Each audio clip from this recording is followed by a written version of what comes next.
On this episode of RVA Real Estate Talk, we're going to talk about how much can you make as a part-time real estate agent. You're listening to RVA Real Estate Talk with Jared Davis and Galen Parker, your source for an honest, insightful look into Central Virginia's real estate market. Combined, Jared and Galen have over 20 years sales experience, as well as hundreds of testimonials from clients past and present who rely on them for advice and assistance when buying and selling homes in today's incredibly hot and competitive real estate market. And now, your hosts, Jared Davis and Galen Parker. I am Jared Davis. Hey, I am Galen Parker. I'm still Galen Parker. Yeah, how you doing, buddy? The music's fading still? Yeah, I was like, I couldn't really hear you. I don't know if I All can right, really hear you listeners that don't know much that. in these headsets. The at listeners all, so. don't know I can that. hear you more than in here. So. These are just for looks. These are I think. that's Studio fine. 77, just put them on for looks. Not I'm a doing big great, deal. man. Yeah? I'm back. I was off last week. I know. It's the worst week of my life last week. Mental sabbatical. Now I'm back in full. What is it? Full fledged? Full swing? Swing. You're definitely full swing. I don't like that. Yep. I always thought it was weird when people swing dance. I don't like that. I'm in full swing. Is that what it's talking about? Is that where that came from? I know. Someone look Hey, up the studios, etymology of that. We need Mike to be our Googler. Can you tell us where full swing came from? Nope. I'd love to know where that term comes from. He'll put a Like, what if definition it's at the really bottom like? of Is the it screen. Too many things going on. like? Is it a really bad term and then we just use it like normal? Exactly. Like, you I ever don't think know. about like when someone's like, "I really screwed the pooch," and you're like, "Where did that come They're like, from?" I think that's pretty much Like, at what point was the situation so bad? like, oh my goodness, Not what again, have I Jeremy. done? Jeremy, stop it. I need to know where all of Now these it things feels come good to be from. back. I get really bad anxiety when I have so many activities where none of them are revenue generating. And That was my that's- whole last week. Yeah, it's kind of like fires and like Our there was- bank switched last week was- over yeah. and just like stopped paying payroll to all of our employees, and they were just like, no "We're solution they had. They We're were just like, not going to "Whoops." do it." Online banking, they were just like, try to sign in, and then somebody else had my online banking profile, I guess, at the new bank. I So saw then that. all of the phone numbers were wrong to try to recover passwords, and they were just like, Which you would think that there should be some metric, some way to measure that and be like, okay, this is an issue. Like 2 users. It was a nightmare. Like- It was literally the biggest nightmare. X value should equal 1, not and then 2. it's holidays, time. I mean, I don't This know is when a y'all weird are listening week to right this, now. You're in that Monday through Friday where it's like people are kind of working. but we just got past Christmas, depending on when you're listening to this. Yeah. This will probably go up in a couple weeks, but we're about People to are go still into on New the Year's. couch. Yo, so fun fact that All I right. that I read this Bring it. week before we go into our deep dive. I try not to ramp for too long before our deep dive, but I read an article this week about the real estate market, and they did a survey of markets where agents got into bidding wars, Oh, I saw that. Nice. and over 80% of agents surveyed in Richmond, Virginia, which is where we are, were in bidding wars on the contracts that they wrote. So out of 10 contracts, 8 of them, they were dealing with multiple offers. Absolutely. And out of all of the cities that they surveyed across the nation, Richmond, Virginia came back as the highest. So if you're listening to this locally as a realtor, you feel our pain. And if you're listening to this anywhere else in the country, you're probably also feeling the pain. But Stand up Richmond, Virginia. I know. hitting Markets the like map. this make better agents, in my opinion. Like at the end result, when you walk out of the fire, you've got a Yeah. better. If you're still in the business. Yeah, exactly. Once Yeah. you walk out of the fire, so it's like, to me, that means Richmond should, the end result, the end product of agents should be a superior agent. We've been tested by fire for so long. Yeah, I'm trying to thin the herd. Let's just get rid of all the bad ones. And if we didn't mention it yet, please like and subscribe to our channel. We're going to be doing some different videos coming up. Obviously, we put the podcast on this channel. You're probably listening maybe to the podcast on whatever your podcast platform is. But if you find us on YouTube as well, you'll see that we're also going to be doing some agent training videos and things like that. We are all in for YouTube. I feel like 2018, 2019, 20, we were dabbling in YouTube. We had a presence in YouTube, but 2021, we've hired full-time staff for YouTube. So they're going to put little click buttons below us so that you'll be able to click and subscribe, and there will be like a little dazzling thing going off. So, And and if they reach- don't, let us know, and we'll just find someone else who can do it. Yeah, and reach Just out kidding, to Mike. us if you want any help on anything. You know, obviously. Mike's face. Sorry, Mike. I just wanted to say that I've been enjoying making the new thumbnails with you guys. Nice. Yeah, we're trying to make all of these things better. So if you're an agent or a team and you're looking to grow, feel free to reach out to us. We've been helping agents all over the country kind of blow up. But anyways, do we want to jump right into the deep dive? I've been trying not to rant for 20 minutes before we get to deep. So Mike, give it to us. We got a lot of volume in these mics too, so try not to blow our eardrums.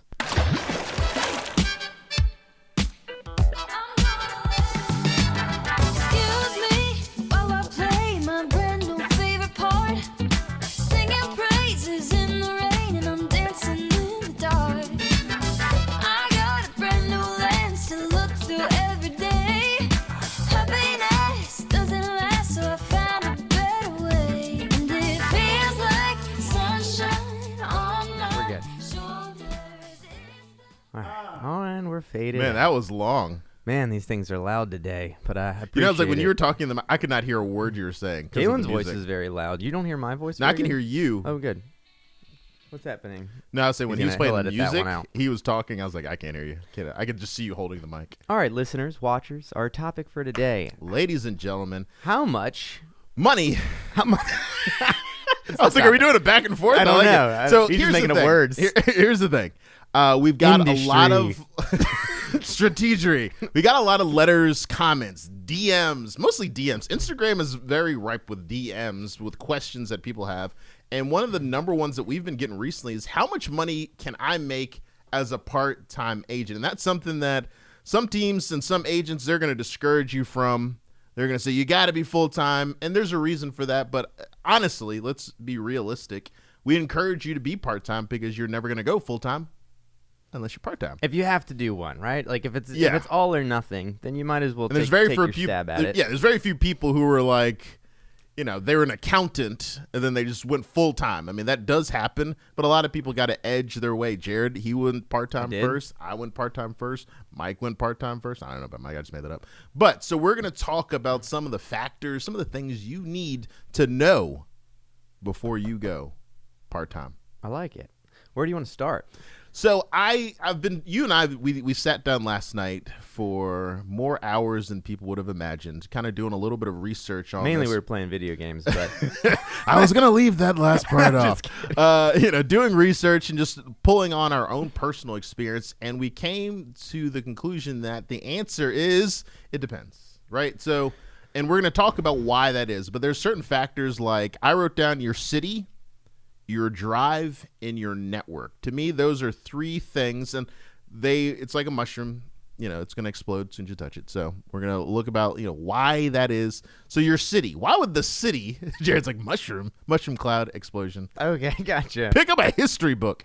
Your city, and that's going to be, why would it be different if you were in, we've talked about this earlier, Los Angeles versus Chesapeake, Virginia. Yeah, right? West Virginia. Yeah. Just the whole country of the whole state of West All Virginia of it. versus Los Angeles. Jared, why would that even make a difference? Well, obviously we work on a commission basis, right? So, Absolutely. You can name your commission as whatever it is, but let's just hypothetically say you're making your 3%.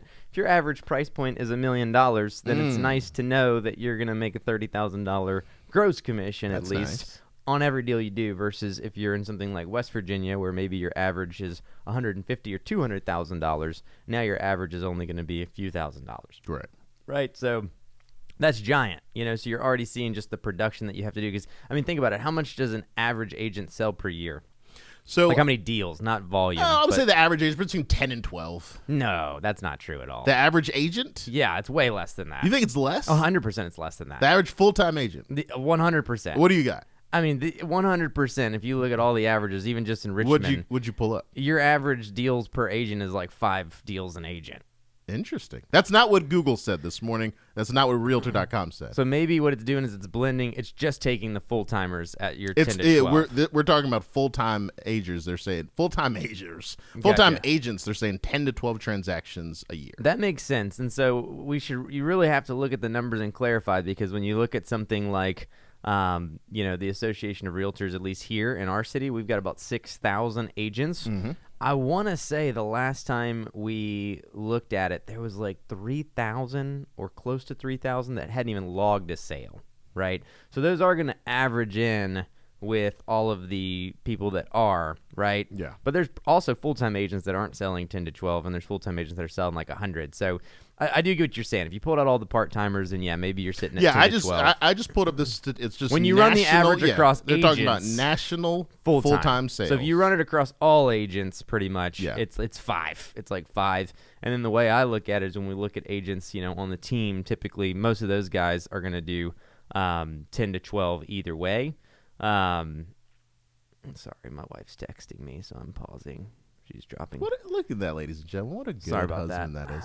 He was like, hey, listen, let me pause this important business I'm gonna venture. get back in it. No worries. I love you. All good. I love her. I do love her. Anyways, yeah, so. I do love her.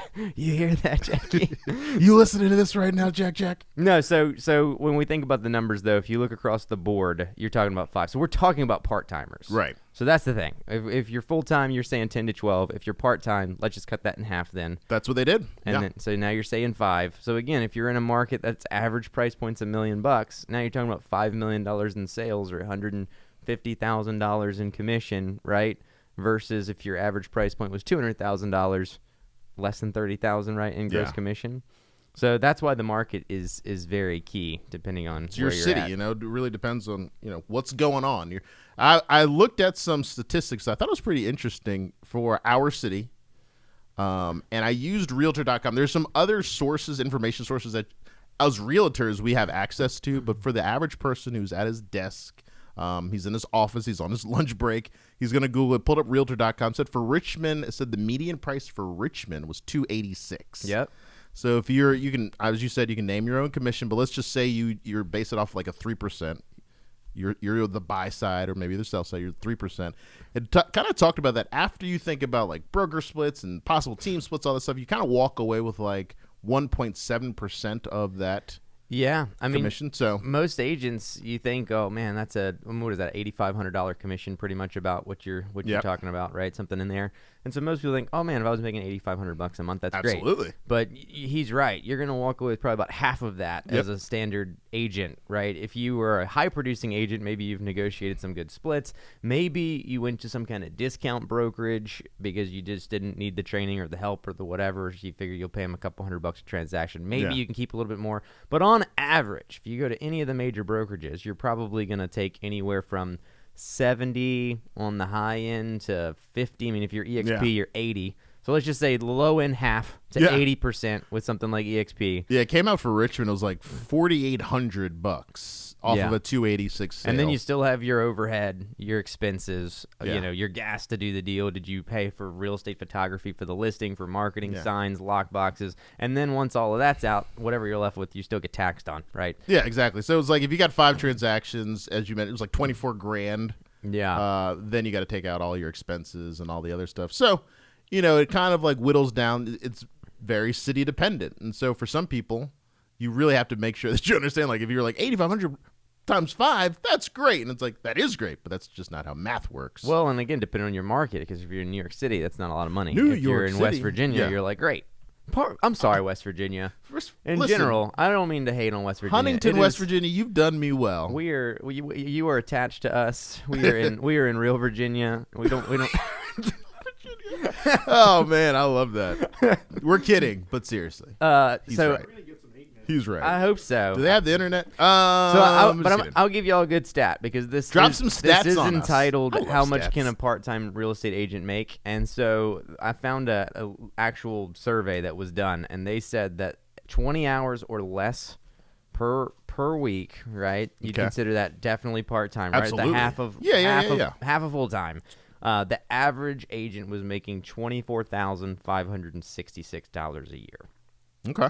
Now, again, I don't think that's taking into account any kind of splits, any kind of I feel like anything. that's gross. Yes. Okay. So if you think about that, by the time you paid your splits off, you're left with about $12,000, and then you have your taxes, and you're left with about it's funny. $6,000. Just to think about that. That does make sense to them to say like given the gross number, because it's like when you get paid a salary, no one's like, "Hell, here's how much you're gonna make after tax." They just give you the big number, and you get 100%. super excited. So 24. That makes sense. But that's what is so crucial to look at when you're looking at these stats, though, because you may look and say, "Well, $24,000 a year already is not that much money," but even if like, okay, I live at home or maybe it's a side gig. Okay, cool. But once it's whittled away and it turns to 6, is it really worth your time at $500 a month, right?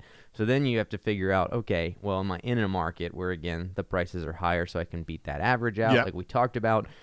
It's funny because when you look at it, when it goes from 21 to 39 hours, so still hypothetically part-time. You're at 39 hours. You're 39 hours. You're a 39-hour part-timer, but then it goes up to $46,458. Okay. So now you're starting to get into more of the average salary across just America when you think about what the average American makes, right? You're getting into those averages now, but you're starting to knock on full-time hours, right?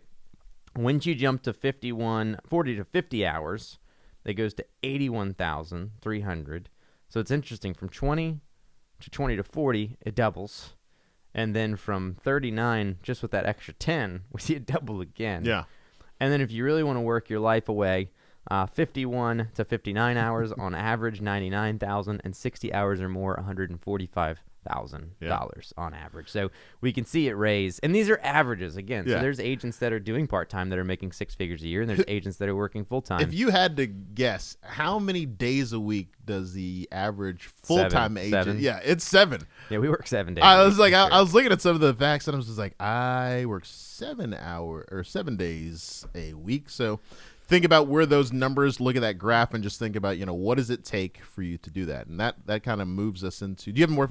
I don't want to move until you've got. No. Drop us some knowledge bombs. The number's the big thing. So just keep in mind that if you're an average part-time agent, you're $25,000 a year. So then you have to figure, am I going to be average? Am I below average? Because 9 out of 10 fail out of this thing. Or am I going to be an above average part-time realtor? And I'll throw even like our numbers out. My first year, I worked another 40-hour job. So I did it on the side, and we'll probably get into that in more detail, but I probably did about maybe double the average part-time salary the first year, and then by the second year it was still part-time, and I think I was at the 60-hour or more salary per the thing, but I worked my butt off in that part-time gig. I mean, I was in another full commission sales job, so it's not like some people where they go to the full-time job and they can't do anything real estate related. I was blasting calls off for one job and blasting calls off for real estate at the same time. So I kind of worked it in. So I guess it depends on what your other job is. Mike, what do you got? I was just saying, I was thinking applying it to like a business of starting your own business. And 100%. That's what, when I started out, it's the same thing. I actually went all in, grind, just to make it work because I was sick of what I was doing before. But, cost-wise and everything, expenses-wise, if you can dial in the beginning and learn what's going to benefit you at the end of the year, like tracking your miles, like doing all these things as a business owner, having a business owner mindset, not just a part-time employee. It will benefit you long. Yeah, and we'll actually do bullet points on that towards the end of what I think you should be doing if you do go part-time. The next thing, and we'll talk a little bit about both of our experiences, but we talked about your city and now your drive. Yeah. Because that is going to be so important whether you are any type of agent, but if you're a part-time agent, you've really got to have that dialed in. Because you can work part-time, and as you mentioned, you can get full-time results. Yeah. But that is so dependent on your drive to do. So, Jared, describe what was your schedule? And I'll tell you mine. What was your schedule when you were doing both jobs? I worked 8 to 6 Monday through Thursday at my full-time job. So I was allowed to have Friday, Saturday, Sunday off in the other job, but I did work 10 hours a day for the other 4 days. It was full commission, my other job as well. But I would typically make anywhere from maybe 100 to 150 calls a day for my one job. And then in between, any real estate leads that I had coming in, I was dialing those as soon as they came in as well. So maybe I was making 40 to 50 real estate calls a day at that point. So a couple hundred calls a day between the. A lot of calls. Oh yeah, yeah. I mean, but again, when you start, you're dialing for dollars. What else are you gonna do? Exactly. It's like you don't have any past clients calling you. You don't have any deals going. So when we bring on like a new agent on the team, one of the biggest things I try to tell them is like, guy, if you've got 10 pending deals, you're busy just going to home inspections, writing paperwork, doing showings, setting up showings, negotiating contracts, doing all of these things, getting to closing. If you got none of that, that's 40 hours of work a week, right, when you're cranking deals out that you literally don't have at all. So all you can do is wake up and think, how do I make a deal? That's it. Out of nothing, yeah. So it's open houses on the weekend. So that was my thing. So I would make calls all day. I'd pop out of my other job to go to home inspections when I start getting stuff under contract. I'd run to closings. I'd get their gifts. On the weekends, I'd be sitting in open houses. I grabbed a builder pretty soon into my first couple years in the business because I was part-time for 2 years. And, man, I would sit in that builder's house like every weekend. It'd be raining. I'd just be sitting there. Every week, just whoever came in. And if no one came in, then I was making calls, right? Yeah. But that, goes to bear a point, and that is a lot of these part-time realtors that get in it, and even agents that come on our team, right? When you have the freedom to do whatever you want in business, not everybody is going to take that freedom and use it wisely. Because if they're working from home and no one is saying, hey, clock in and make 200 calls right now, just the mental attitude for people to actually get up, because making calls isn't fun for most people. Most people don't want to be rejected on the phone. Most people don't want to call strangers. Most people don't like that, right? Most people don't want to give up their weekends every weekend to go to open houses. So we have a lot of agents, or I've seen agents in the past come in. I'm like, you should be in an open house every weekend. But then every weekend it's like, well, I was supposed to go out of town this weekend with my girlfriend. Wineries. Family here. We do brunch here. And then you're just like, hey, give up the mimosas. This is what you do until you don't have to do it anymore. I'll jump in on that because I love that idea, because I was working for a Fortune 200 company in a supervisory role. I worked, technically it was like 7:30 to 5, but I was getting there at 7 in the morning. I was working till 6. I'd come home, my phone would ring 8, 9, my phone would ring at 3 in the morning. And at the same time, I was also on my lunch break trying to study for real estate things, take courses on, closing transactions, how to provide better real estate customer service, how to look into leads. And so it's just by the end of the day, it's I was exhausted, and anyone who was anywhere near me was exhausted because they were just looking at me like, you don't look well. But I was I knew that if I kept doing this, it would all work out. So don't be surprised if you're a part-time agent. It's part-time, not sometimes. So you could possibly be working 10 to 12, sometimes 13 hours a day. And so just be, and I worry when I hear people say I want to get into real estate part-time, and they think that means I'll do 4 or 5 hours a week, and naturally that 4 or 5 hours one a month. Naturally that 4 or 5 hours a week will turn into 5 transactions a month. And I've got a lot of family that, and it's just kind of if you think that that's how it's going to go. I mean, did you have a lunch break when you were working? I just don't have breaks. Yeah, I was there was no lunch break. It was just kind of I'm eating in my car like an animal. You and I eating together, burritos, driving down the road, sitting in silence, crushing food. Does it bother you when you go someplace and they're like, "Oh, he's at lunch"? Oh, when you call somebody, they're like, "Yeah, sorry, he's not available right now. He's at lunch." What is that? It drives me crazy. I don't do business-to-business sales anymore, so I don't ever get that anymore. But I do get it. I don't know. I'm just always available. Well, think about when we try to schedule that event, and I tell you, we're trying to call, and they're like, "Oh, so and so's at lunch. Oh, so and so's there." And I'm like, "How are you not available to take this money-making phone call?" I was like, "That's wild." But you talked about making all of those phone calls, which is so important. I mean, it's if you get into the business and you've got this 40 hours of free time and we give you leads, it's your leads should be so tired of you calling, because what else are you doing? That's your possibility. So wipe out those leads. When we assign agent leads and I log in and I see oh, came in 3 days ago, no phone call. It's a little blood blister pops under my eye. Jared rushes me to the hospital and they're like, "What happened?" And they're like, "The leads thing." The doctor's like, "Get it," because he knows how crazy Jared and I get. What about it? Just does. I mean, to me, it's one of those things that it's speed to lead. Goodness. It's everything is what are you going to put in, right? So for this part-time agent, they think, oh, I can post some stuff on social media here and there, and I'll tell my family that I'm a realtor, and I'm just going to grab traction. And that's not the case. And even me, it took me about 7 months in the business to really build a pipeline to start selling. I mean, I got into the beginning of the year, and I don't think I closed my first deal until July.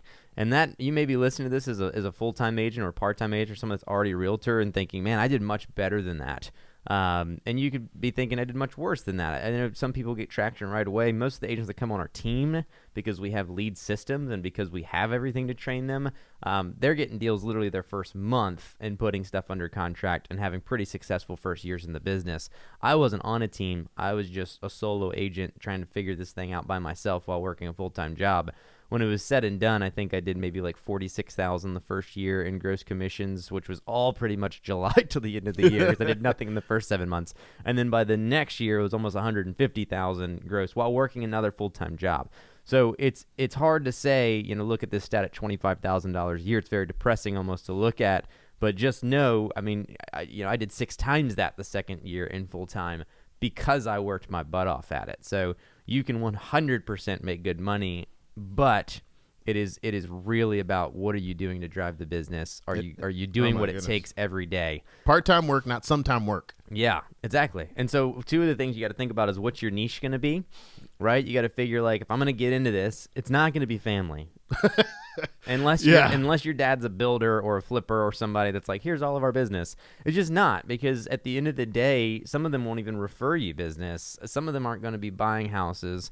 And a lot of the times when you think your family's going to use you, they're like, oh, well, we've had this family agent forever already, or, you don't have the experience, or, you know what I mean? Yeah. So it's just, you're not going to get wealthy off of that. So you got to figure out what is your niche, right? So are you in, again, a good circle of sphere of influence? Are your friends already maybe wealthy, or do you have good people that would are be nice. investors or flippers? I mean, we have a guy on our team that pretty much just sells to flippers, and he is part-time. He has a full-time job as an accountant. Yeah. And that's what we support, part-time. Yeah, and he does great. He's sold about 20 houses this year. He's killed it. And he just has a handful of renovators that he sells their stuff and helps them pick up their stuff.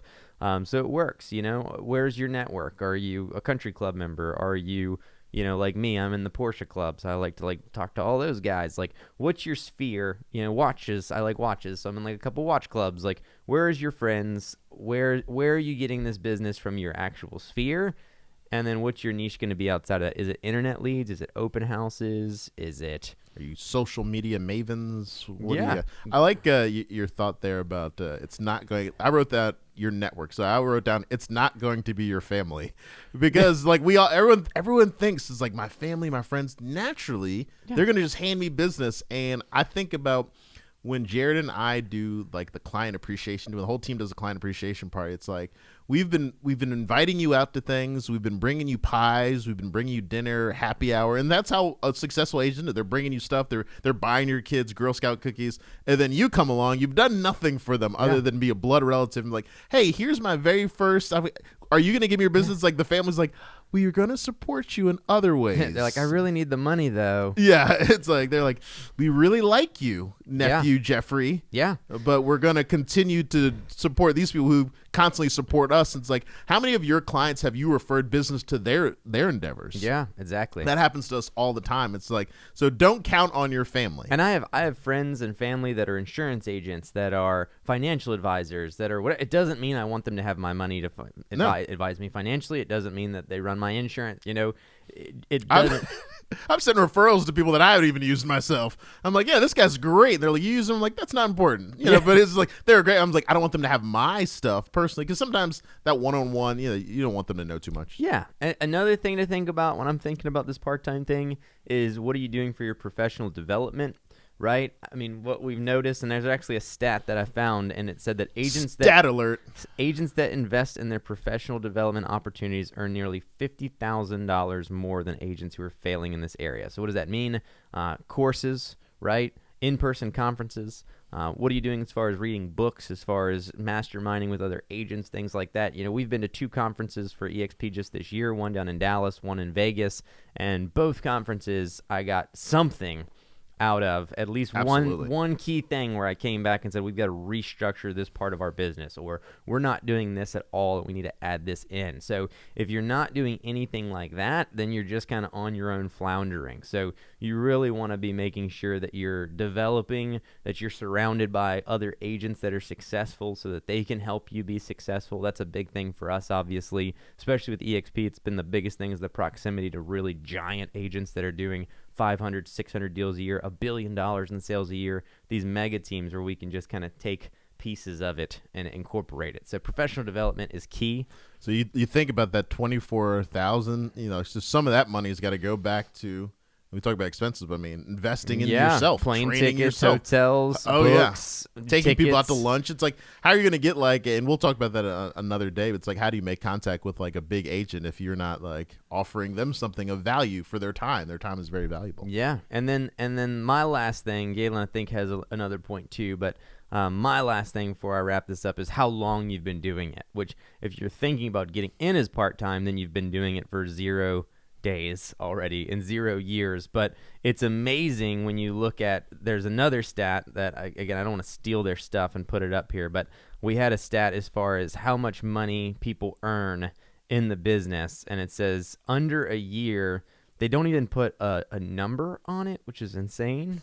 Right, like they can't fit the number in the graph. It's infinitesimally bar. small. Yeah, so under a year it's like, I don't know, $6,000 probably, based on where the little white line is. By 1 to 3 years, it's $38,000. By 4 to 10 years, it's $63,000. It's 11 years plus before it hits $100,000+. Mm-hmm. And again, this is not saying that you have to be in this business for 10 years before you can make 6 figures. Absolutely but not. If anything, it should reflect on you the fact that this isn't the business that you come in and you're like, oh, 6 figures is so easy. I'm going to do this for 6. This is not an easy job.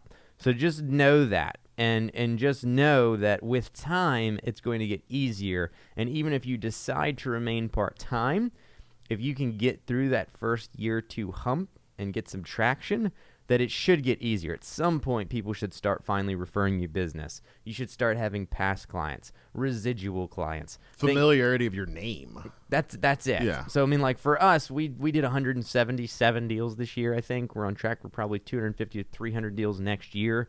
And now it's like, everywhere we go, it's just strangers. Like I went to the bank today and I've never met the guy, and he was like, "You're selling a lot of houses?" And I was like, "Who are you?" And he was like, "Oh, you got a sign on my street and this and that." And I mean, it's just the randomness of people that are like, I can't wake up without seeing the Davis Group somewhere in Richmond. Absolutely. But that's taken us a decade to get to, right? We've been in this thing for 10 years. But I mean, based on all of that stuff, we're still doing all of these things. So even though we're full-timers, even though we've been in this 10, we still do professional development. We didn't cap out. We didn't hit 10 years and say, I don't need any more conferences. I've learned all that I can learn. Exactly, right? I mean, we literally are building new niches every day. We're literally going to new conferences every quarter. We're literally masterminding every second that we can and trying to build. That's why we love when people like whoever's listening to this reach out to us so that we can help them and have them help us, because there's got to be some value there so that we can all help each other grow. Yeah.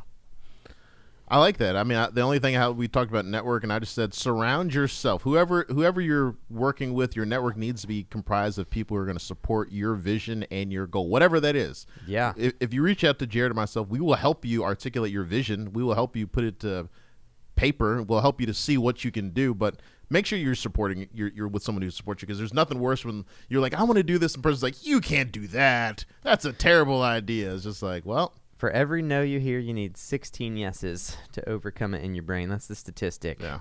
So don't hang out with people that tell you can't do anything. Oh my goodness. You can do anything you want. If you just hang out with me and you, like, we'll tell you, like, absolutely. Me and Jared hype each other up. I know. Our team's always like, you guys are so positive. And we're like, get on board. Just get on board. That's all you can do this. That's right. We're just like the tokens of positivity. Thank you guys for listening. Thank you guys for subscribing. That's awesome. If you are an agent and you're looking to get into the business, please reach out to us. You can reach out to us. There's a bunch of contact information on our YouTube. If you're listening to this, though, you can email me at Jared, it's Jared, at Central VA, like Virginia, Realty.com. That is Jared at CentralVARealty.com. You don't have to be in Virginia. You don't have to be in Richmond. If you're anywhere in the country or even the world and you're looking to get into real estate, please reach out to us. We just brought in an agent in New York City. We've got some others that are talking to us out of Canada. So for sure, just reach out to us. Or you can get Galen at... I am at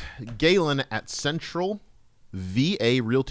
or if you are on Instagram, not sure if you're familiar with that little device, it's your realtor's favorite realtor, RVA. Love to hear from you. Love to get some comments from you. I really appreciate it. You guys have been supporting us in such a massive way that we love you. It's been amazing. I am _ the Davis Group on Instagram. Again, feel free to reach out to us, like, subscribe, let us know what you want to hear as far as topics go, and we will catch you next time. If you have a real estate question that you would like to ask Jared or Galen, reach out to them at jared@centralvarealty.com or Galen@centralvarealty.com. Who knows, it may even be featured on an upcoming episode.